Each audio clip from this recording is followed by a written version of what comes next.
ओम शांति। मुरली की तारीख है 1/12/2021। दिसंबर मास स्टार्ट हो गया।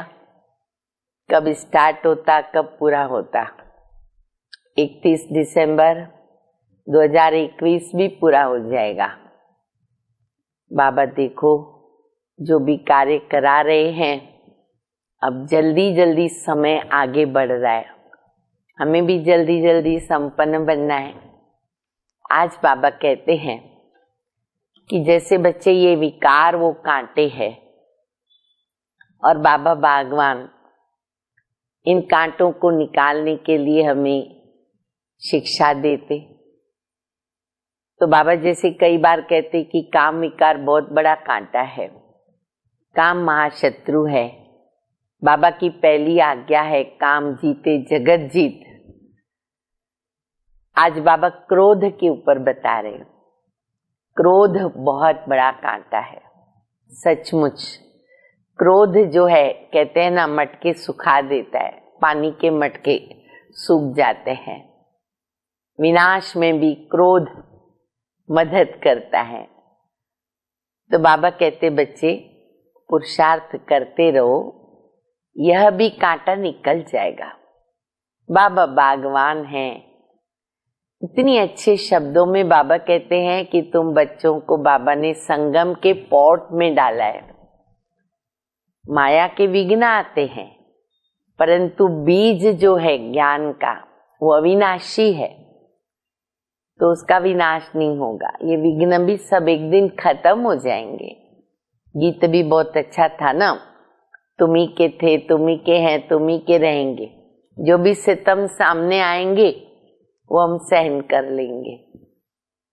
तो बहुत मीठी मीठी शिक्षाएं बाबा मुरली में बता रहे हैं।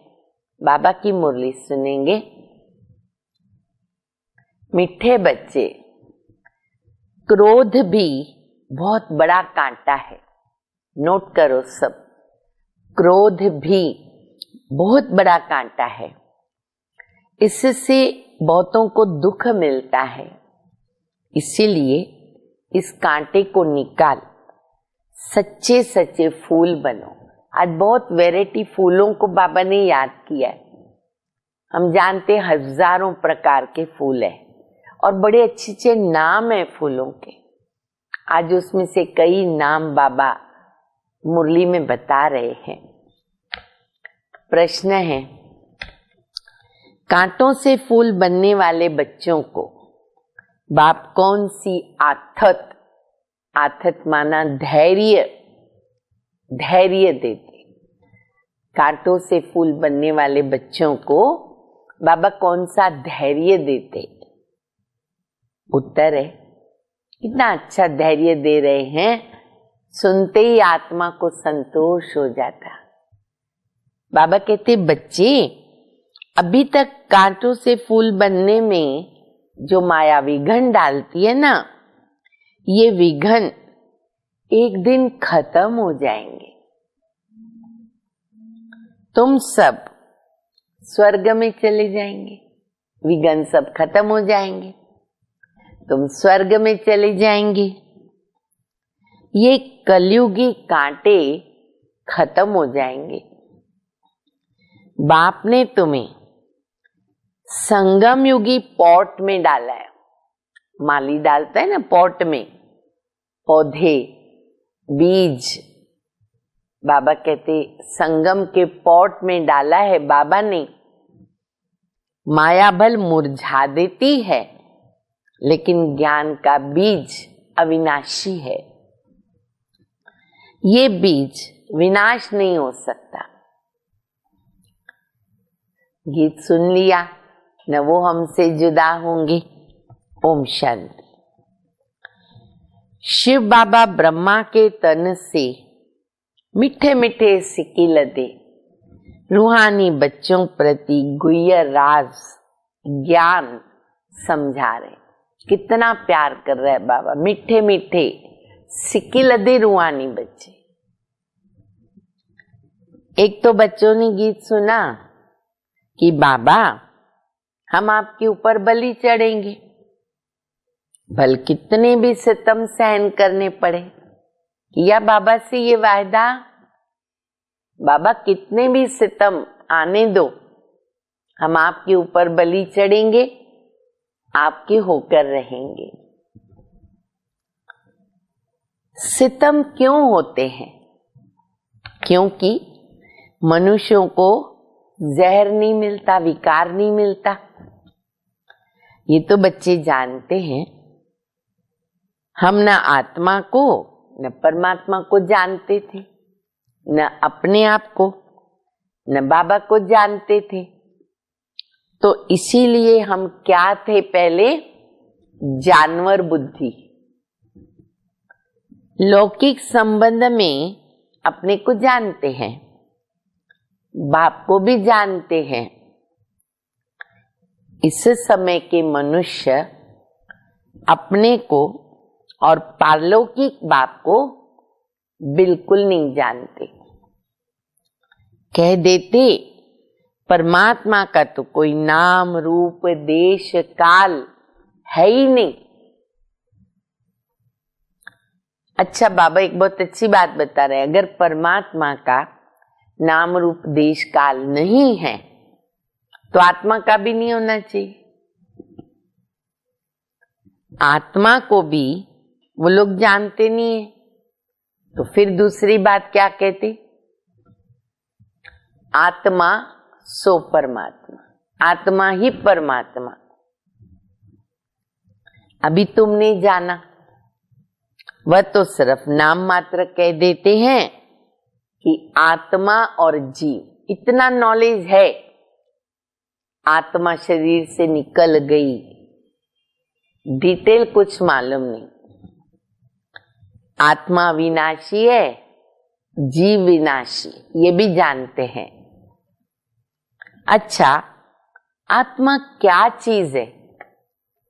उनका रंग रूप क्या है? नाम तो जानते हैं कि आत्मा है, परंतु वो कैसी है, क्या करती है, कैसे कैसे पार्ट बजाती है, कितना समय पार्ट बजाती है, इस आत्मा की नॉलेज का कोई वर्णन कर न सके। ये डिटेल किसको भी मालूम नहीं, जो बाबा बताते। अभी तुम जानते हो आत्मा छोटा स्टार है। आत्मा में सारा 84 जन्मों का पार्ट अविनाशी नोंधा हुआ है। शंकराचार्य की आत्मा भी अपना पार्ट बजा रही, जिसको जो पार्ट मिला हुआ है वह अपना बजा रही है।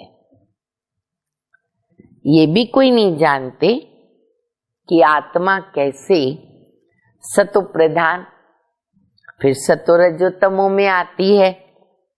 बस कह देते भ्रकुटी के बीच चमकता है अजब सितारा, ये कहावत मालूम है, और कुछ भी नहीं जानते।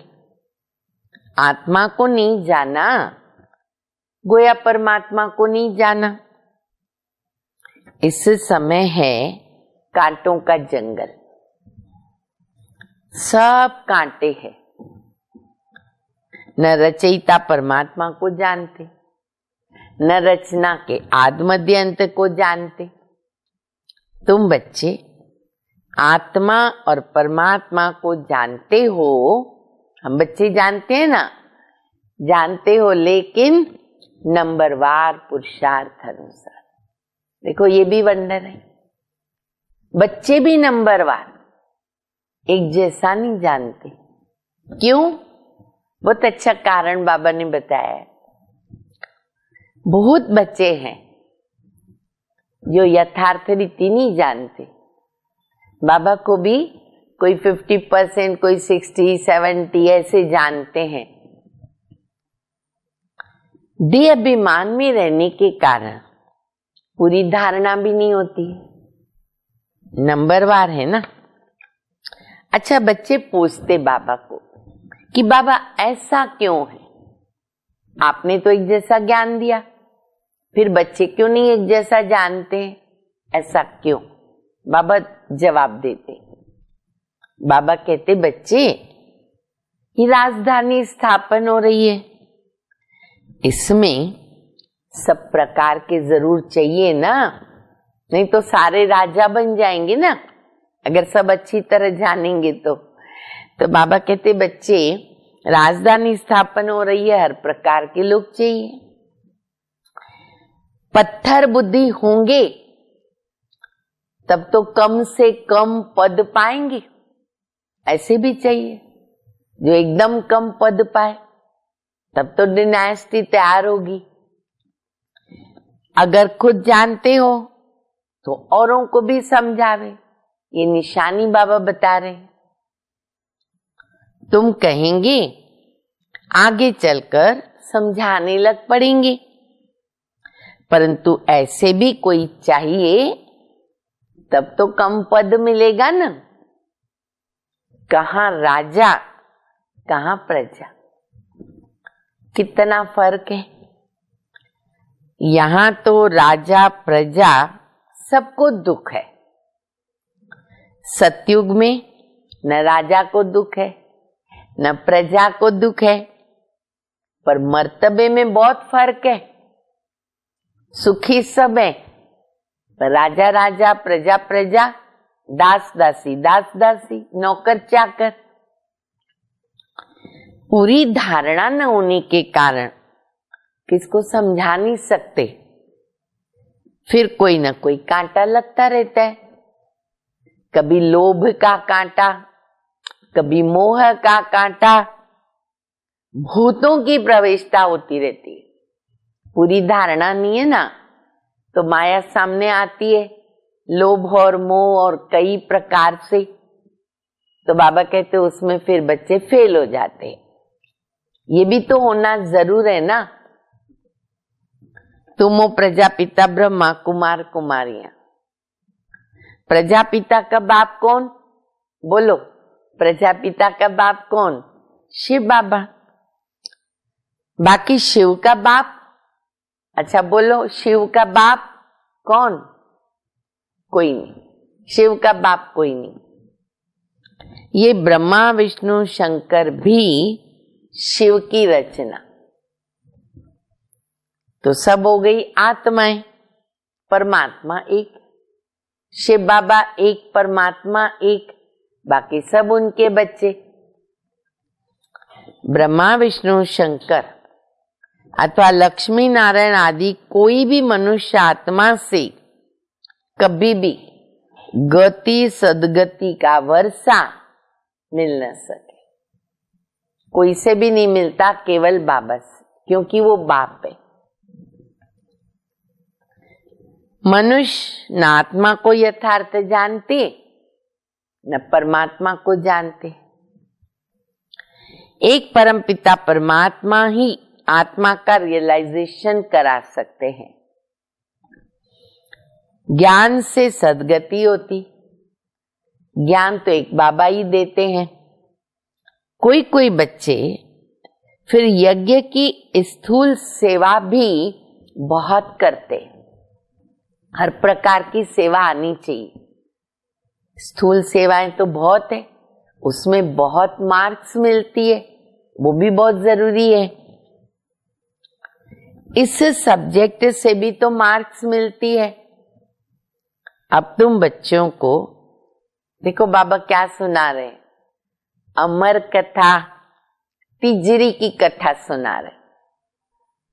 कथा इसलिए कहते क्योंकि भक्ति मार्ग में भी सुनी और हो चुकी है बातें।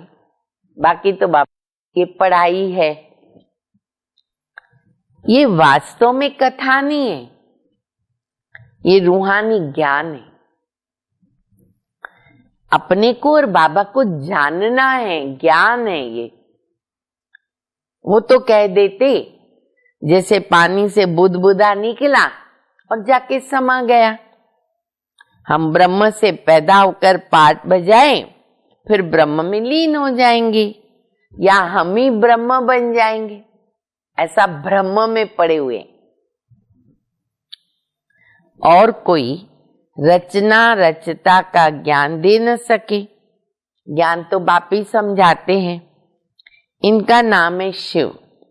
फिर इनको कोई रुद्र भी कहते हैं और कोई पापकटेश्वर भी कहते। बाबा के तो कितने सारे नाम हैं। अनेक नाम रख के सामग्री बढ़ा दिया, क्योंकि कुछ तो टाइम पास करने को, कमाने को जरूरत पड़ती है, तो सामग्री बढ़ा दिया, नाम रख दिए। जो जो परमात्मा ने कर्तव्य किया उस पर भिन्न भिन्न नाम रख के मंदिर बना दिए। लाख नाम बाबा ने कहा हो सकते हैं, इतने मंदिर बन जाते। अभी बाबा कहते ये कांटों की दुनिया, विषय सागर, यह भी सबसे लिखाया जाता कि ईश्वर सर्वव्यापी नहीं है। बाबा आकर भारत को स्वर्ग बनाते तो सारी दुनिया स्वर्ग बन जाती है। यह भी किसकी बुद्धि में नहीं आता।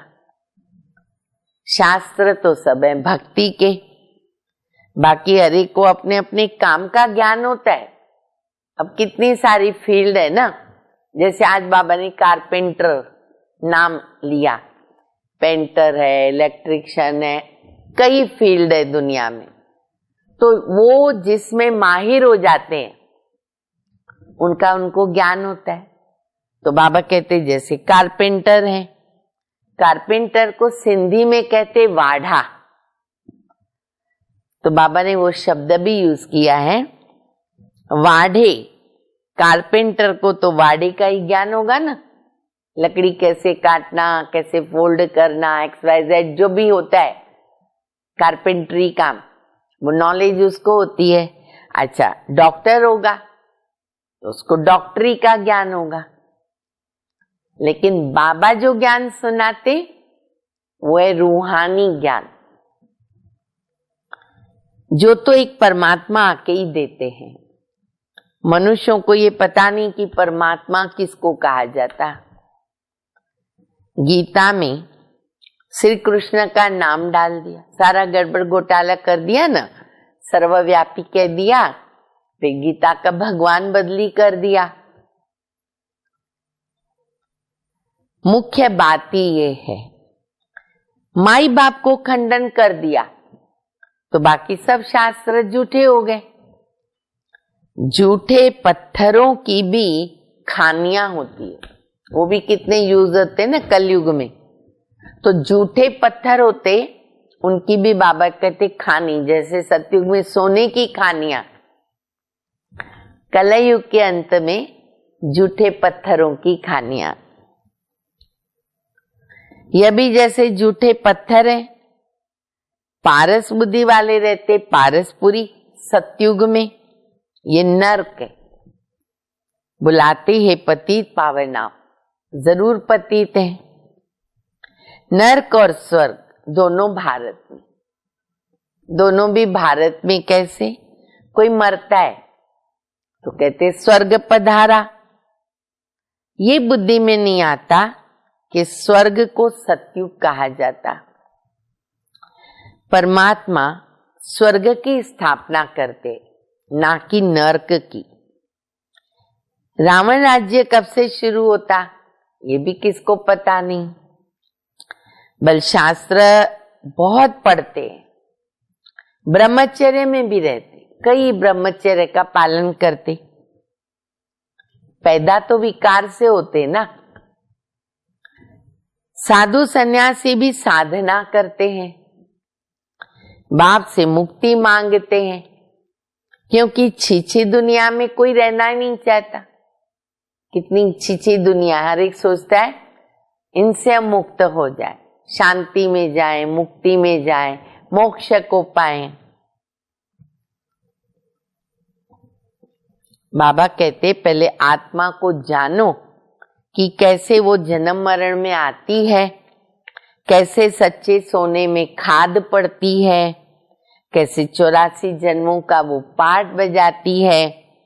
सबसे ज्यादा पार्ट बाबा कहते तुम्हारा है, जो तुम देवी देवता थे वो पूरे 84 जन्म लेते हो, सबसे ज्यादा पार्ट बजाते, एक्यूरेट बजाते, ऑलराउंडर बजाते।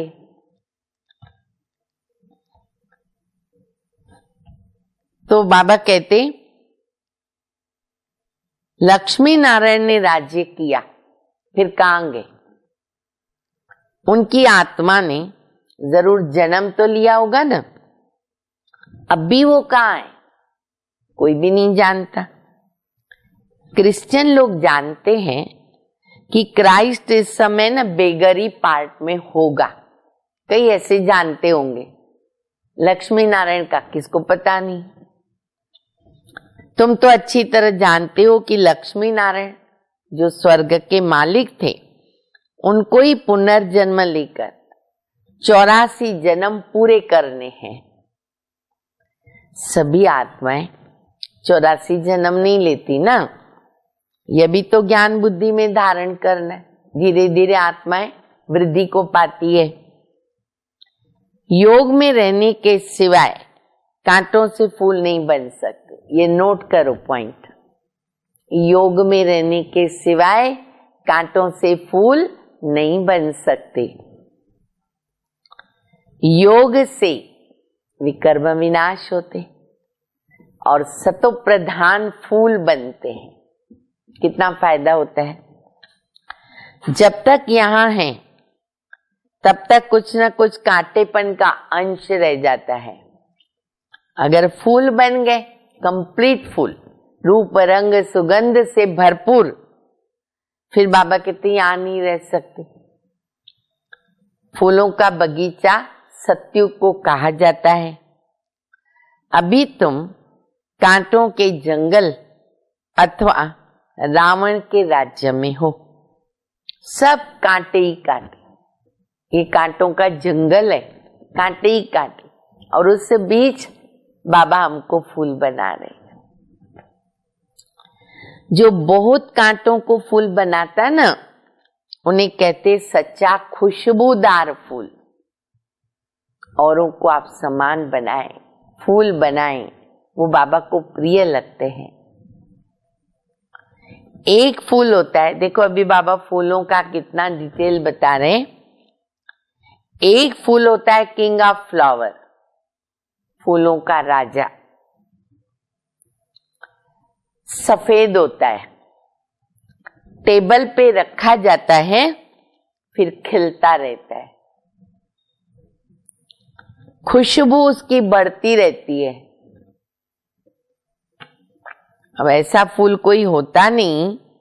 अब किंग फूल है अगर, तो फिर क्वीन भी तो चाहिए।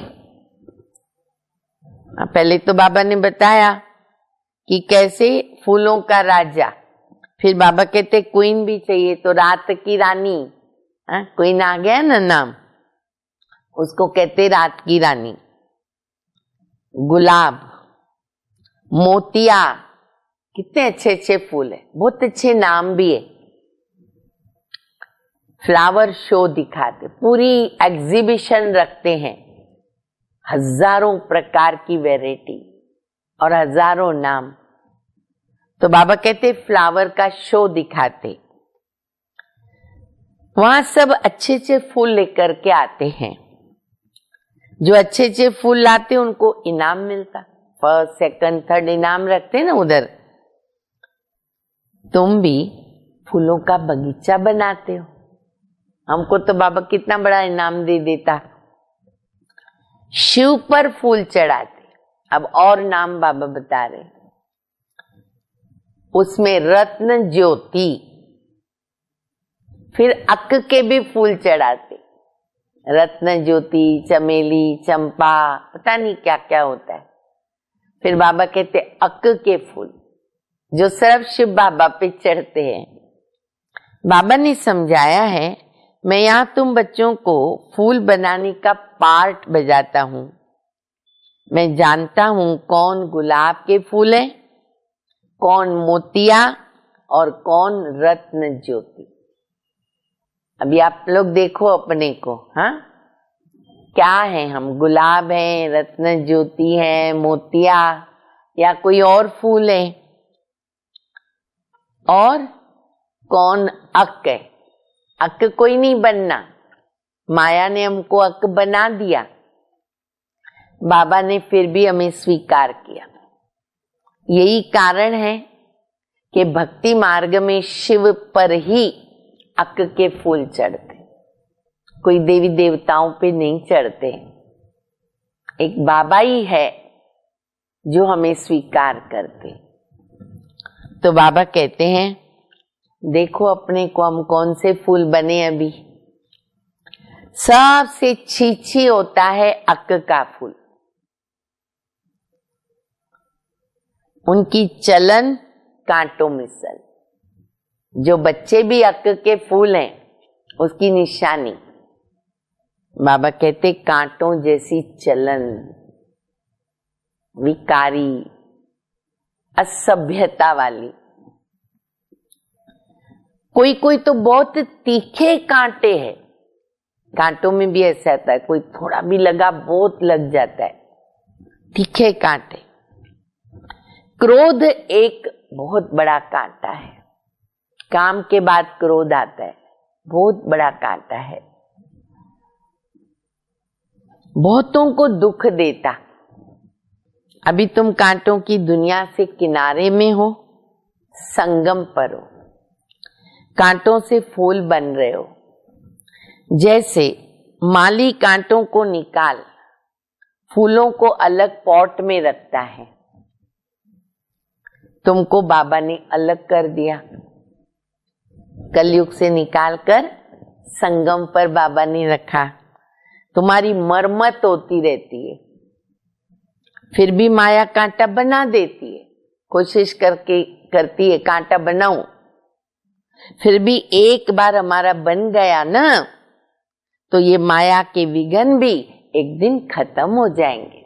धैर्य धरो, खत्म हो जाएंगे। फिर ये जो पॉट में लगे हुए फूल है ना, वो स्वर्ग में चले जाएंगे।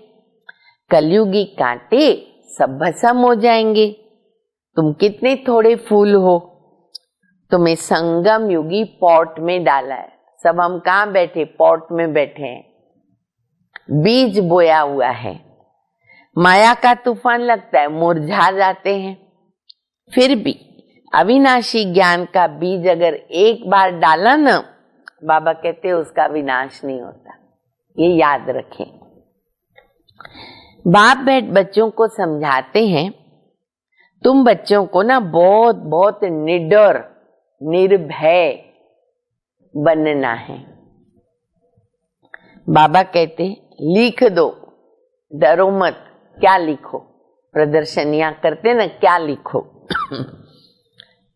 हर 5000 वर्ष के बाद ये मेला, प्रदर्शनी हम इस संगम पर दिखाने आए हैं।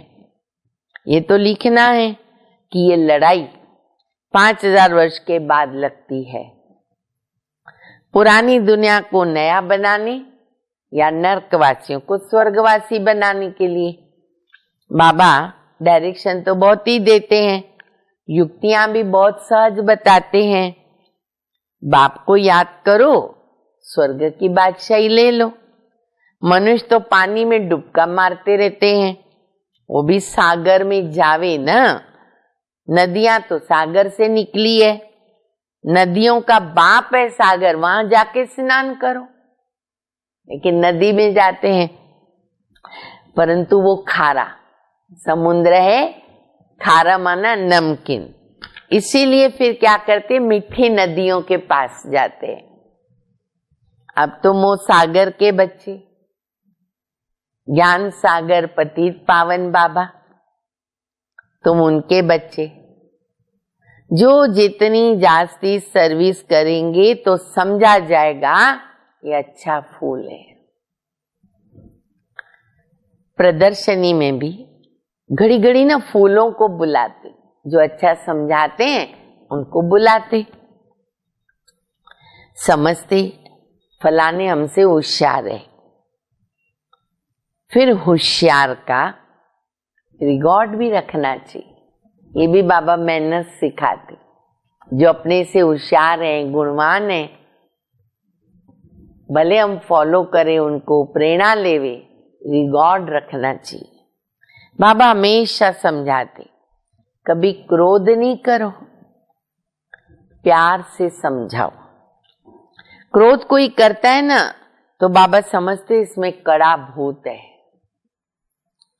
माँ बाप पर भी क्रोध करने में आजकल देरी नहीं करते तो और ही दुर्गति को पालेंगे, लौकिक में भी पारलौकिक में भी। गरीब निवास कब गरीबों पर क्रोध करेगा क्या? गरीब निवास बाबा आया है गरीबों को शाहूकार बनाने।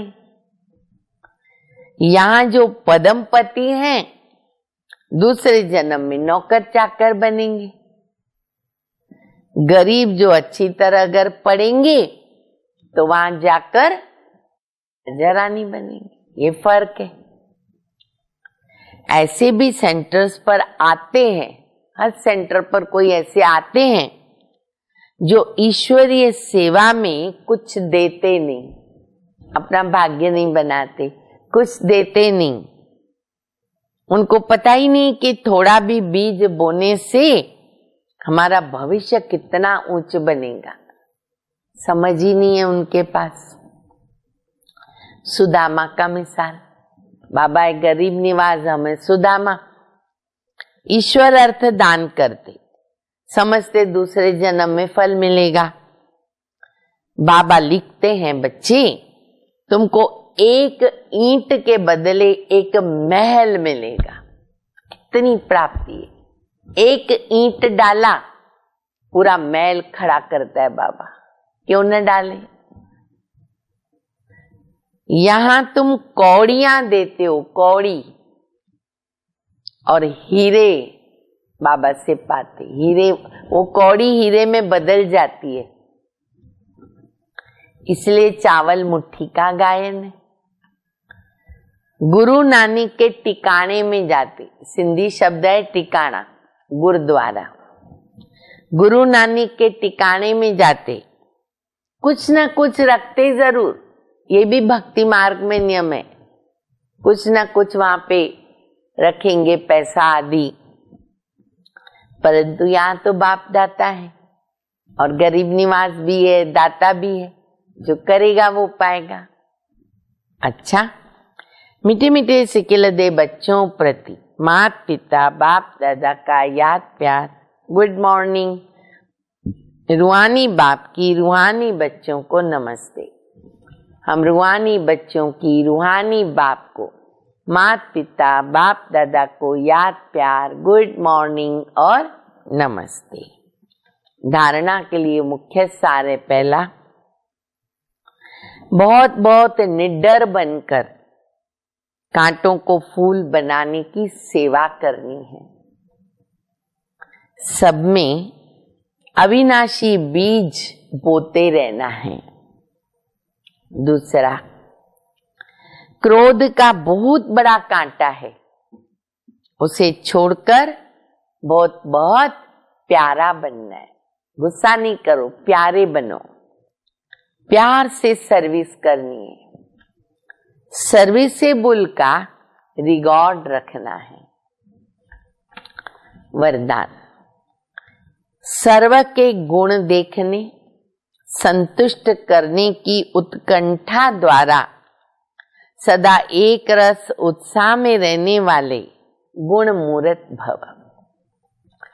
सदा एक रस उमंग उत्साह में रहने के लिए जो भी संबंध में आते हैं उन्हें संतुष्ट करने की उत्कंठा, जो भी मेरे संपर्क में आया कुछ प्राप्त करके जाए।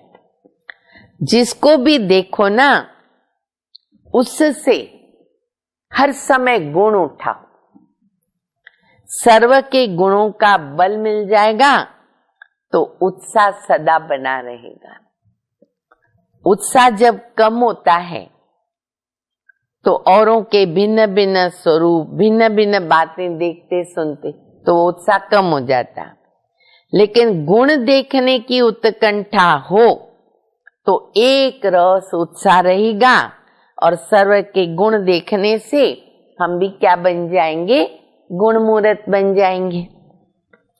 स्लोगन है बेहद के वैराग्य वृत्ति का, कौन सी? बेहद की वैराग्य वृत्ति का फाउंडेशन मजबूत हो तो सेकंड में अशरीरी बनना सहज। वैराग्य वृत्ति कम होगी तो अशरीरी बनने में तकलीफ होगी, क्योंकि कोई न कोई बात खींचती है। तो अशरीरी बनने में मदद करती है बेहद की वैराग्य वृत्ति। ओम शांति। आँखों के सामने हो ना हो, मेरे दिल के बाबा पास हो, मेरे संग संग रहते सदा, देते ये एहसास हो। आँखों के सामने हो ना हो, मेरे दिल के बाबा पास हो, आँखों के सामने हो ना हो।